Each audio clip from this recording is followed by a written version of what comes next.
It is Mojo Monday. Rick Hale, how are you? I'm doing phenomenally well. Thank you. I'm trying to change up how I introduce myself. You know what? I'm having a particularly splendid day. All right, that's odd. Okay, I've we'll go. never said that. Hey, think of something you've never said to start Mojo Monday, and let's try that again. Hey, Yeah, Brett, what's going on, man? Welcome to Mojo Monday. Rick, I couldn't be more grateful for the life I live. Thank you for asking. How are you? Remember, particularly splendid. I'm going with that. All I right. don't know Well, who's ever it's said that, but I Thanksgiving just week. did. It is Thanksgiving week. And I think we originally said, hey, let's do a mojo on gratitude. And then we said, well, we've kind of done that every year for Thanksgiving. And then we decided, hey, let's take it a different direction this year. And I think it's actually a really fresh look. And honestly, if you hang with us to the end, there's kind of a challenge that's something you probably never even thought of or looked at differently. So I'll throw that little teaser out there, but we're going to call this session Extreme Gratitude. Kick me off, sir. Yeah, extreme gratitude, man. That's like there's always like the 1 to 10, but what's a 10 plus or an 11 when it comes to gratitude? And topically speaking, gratitude is a superpower. And if you want to win more people, and I say win people, that means earn their love and respect. Gratitude is absolutely currency. And so there's the kickoff, man. Gratitude matters. And Yeah. never met a truly grateful person that wasn't particularly happy. And it's a practice as much as a innate behavior. I think it's more of learned. It's more nature than it is, or excuse me, nurture than nature. Yeah. You use the word currency, and what's popping in my head is it's relational currency, Mhm. meaning you're giving somebody currency and they give you currency in return. And relationally, the relationship gets rich together. Yeah. Well, we're all mirrors. I mean, I've said it a million times, and I have to remind myself that's the cool thing about learning is that it's not linear, it's layered. And so just because you know it doesn't mean you practice it. And if you don't practice it, it might as well, it's only good for trivia night. There's no benefit inherently. So you've got to practice this. And gratitude is a practice behavior that should be in your schedule or part of your, ritual, if you will, your life ritual.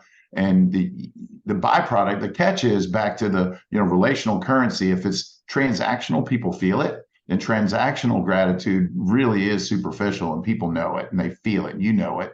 It's Yeah. like when you get a Thanksgiving card from somebody, thank you for doing business, but it's this pre-printed, stamped, no real ink on it. I don't know about you, but I kind of thoughtful, thank you, and I throw it to the side. There's no real relational enhancement. That's just a acknowledgement of you were slightly cooler than someone who didn't. Yeah. But when it's sincere and it's from the heart and it's meaningful and it's Yeah. specific, I'm, changes the energy. I'm taking you Handwritten matters. I'm taking you off my list right now. You're not getting a pre-printed stamped card, but Well, nonetheless, the people that matter should not give pre-printed stamped cards. all right, energy flow. I want to talk about energy flow. So we're kind of calling it relational currency. I think the probably another way to kind of frame that up is around energy flow. You already made mention of the mirror, but what is it about the energy flow when we go to a place of gratitude or we receive gratitude that kind of changes the dynamic, right? Yeah, I mean it does, and there's something it's like kind of tracked as part of this. So when you're in the company of someone that you're truly grateful for, there's a flow of energy back and forth that stems from the conversation. It's like an old friend that's dear and special and truly sincere, and you could go 20 years and not see him, and then within 10 minutes that flow, there's just common ground and common energy. So but I think that works with people. I mean, there's 7 million people in the metropolitan Atlanta area, and magnify that by the world. And there are people that don't feel that energy yet. And you've got to, for anything to have sustained power, it's got to have a starting place. And Yeah. so part of the conversation today is how do you start more relational opportunities that then becomes that reciprocal, that cycle of energy and love. Really, it's what it is, and appreciation. Yeah, I just think like if I were to walk down the street and I'm giving gratitude to the policeman on the corner. I'm giving gratitude to the firefighter that's handling an accident. I'm smiling to people and giving them compliments and gratitude. It's going to change the energy flow of me as I take that stroll. And that's just a good analogy of what this conversation really means is not that every day is a walk, but it kind of is a walk through life. And if you're giving specific parts of that journey or that walk, you're giving it some energy of gratitude, it changes the energy inside you. It does. And what are you telling yourself about your current state? That's the other part of this conversation is what's the inside voice? What's the inside conversation? And if you're in the doldrums or not in the ideal space or the market's kicking your butt and things aren't going your way or relational challenges exist with either spouses, kids, friends, fill in the blank, a coworker, that's, you can either disable or enable an improved state. And it usually starts with finding the good in things. That's that silver lining mentality or thinking.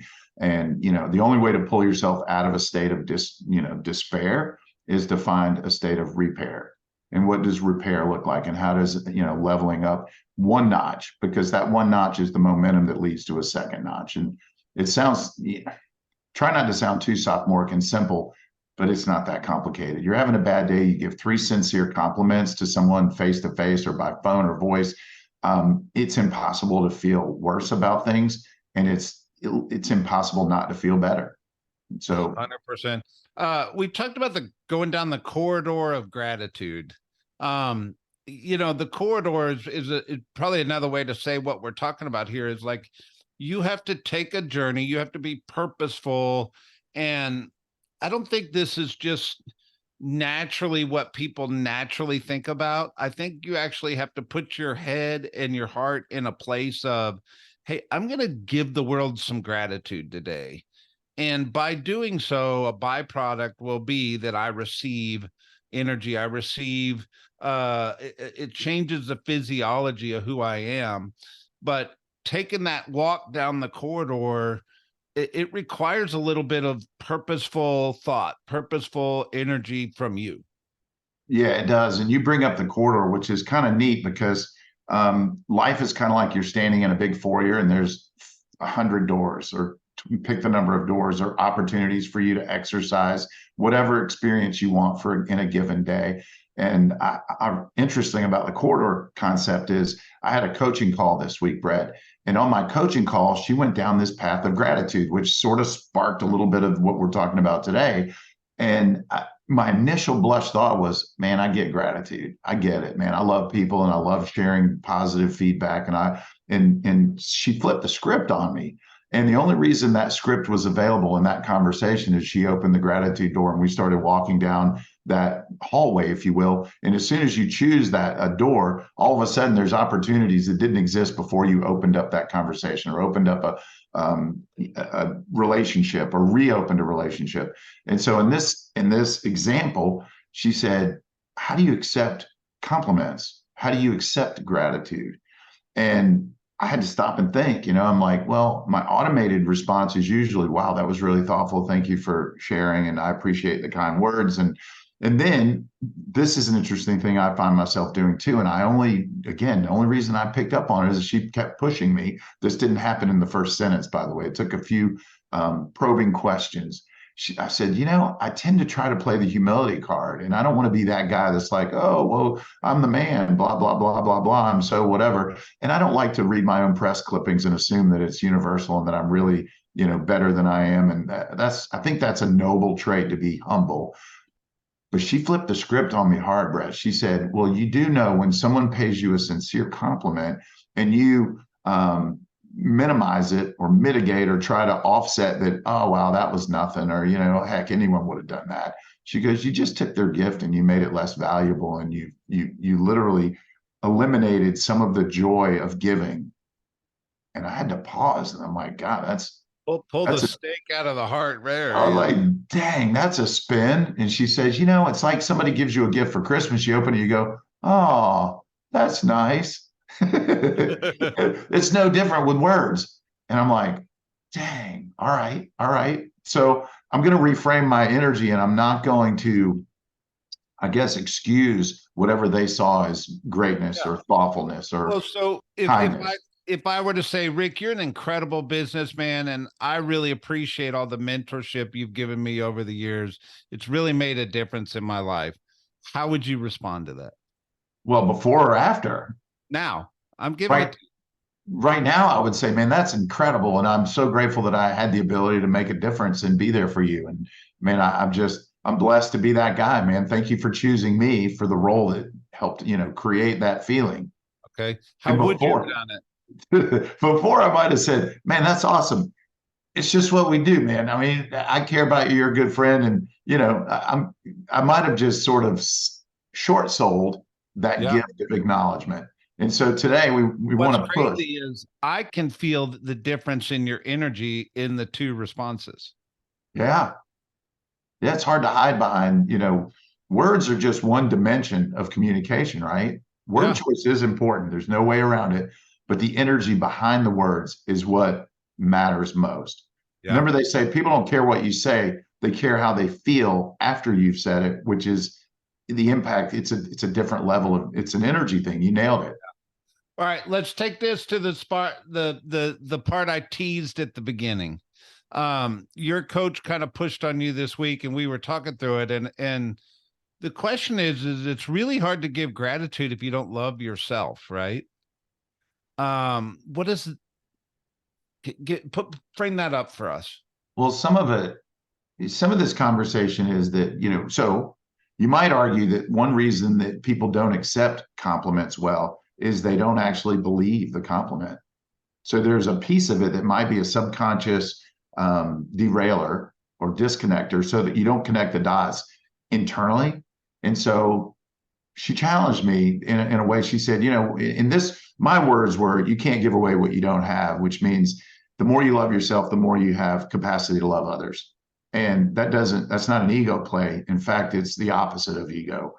And that's true love. And she challenged me with, what are 100 things you like or love about yourself or that you're grateful for? And my first thought was, all right, I'll reel off some things. Like, I'm grateful that I have a puppy that loves me. I'm grateful that I get to, have a boat and I can go fishing. And but as I started to write my list, as I get, 30, 40 in, it got harder, and I had to get real specific and real granular. And it's a healthy exercise, because one way to love yourself more is to stop resenting yourself for what you don't have and what you aren't, and start loving yourself for what you do have and what you are. And so, even I don't care where you are, that's the paradigm for the norm. That's the paradigm for standard. That's your standard operating procedure. And so, it doesn't matter what mountain you're on, there's another mountain. You could either slide down the one you're on or climb the next one.